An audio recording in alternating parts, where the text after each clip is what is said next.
allow probably, and this is gonna negate what I said about one federation, but allow people to compete wherever the hell they want to compete without fining them, without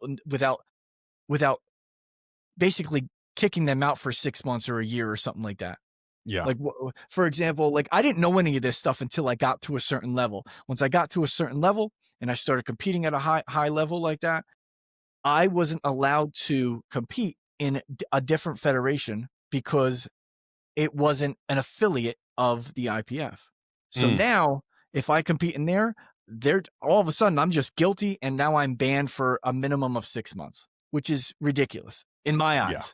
eyes. I'm with You you. don't pay my bills. You don't tell me what to do until you have me under contract and you're paying my way and paying for everything. You don't tell me what to do. I can do whatever the hell I want. You're calling this sport a hobby, yet you're telling me what I can and can't do in my leisure time, which is Yeah. ridiculous. If Yeah. you're worried about me testing positive, do your job and test me in and out of competition. Yep. See, that Plain was and simple. that's where I landed with that one. Is I think that if you want to compete with with the IPF internationally, you need to make yourself available for drug testing. I was I was on whereabouts. I got tested at home a lot. I once got tested got selected for testing at a meet that I wasn't competing at because I was hanging out in the car park with my friend who was a international level 400-meter sprinter, and the testers knew us both really well. And they walked past, and I think I said, "Oh, you're not testing me today, are you?" They go, "Well, we are now." So I was always available for testing. So I've got this track record. I know. I think I should have been allowed to go wherever I wanted. Done a couple of meets that I wasn't going to be tested on the day, but if you wanted to test me, you know where I am. You can still come to my house at 6 a.m.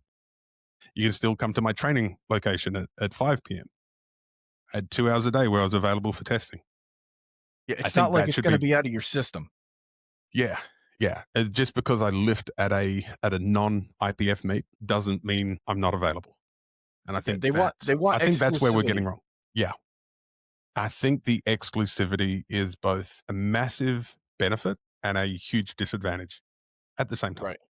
Yeah. If you allow your best athletes to, again, it messes up what I was saying about, having one The one, federation, yeah, but if you allow them to do what they want to do, it brings more eyes to the sport, because there are some people that don't watch the IPF, don't hmm, watch USAPL or their affiliates or Powerlifting America, whatever, right?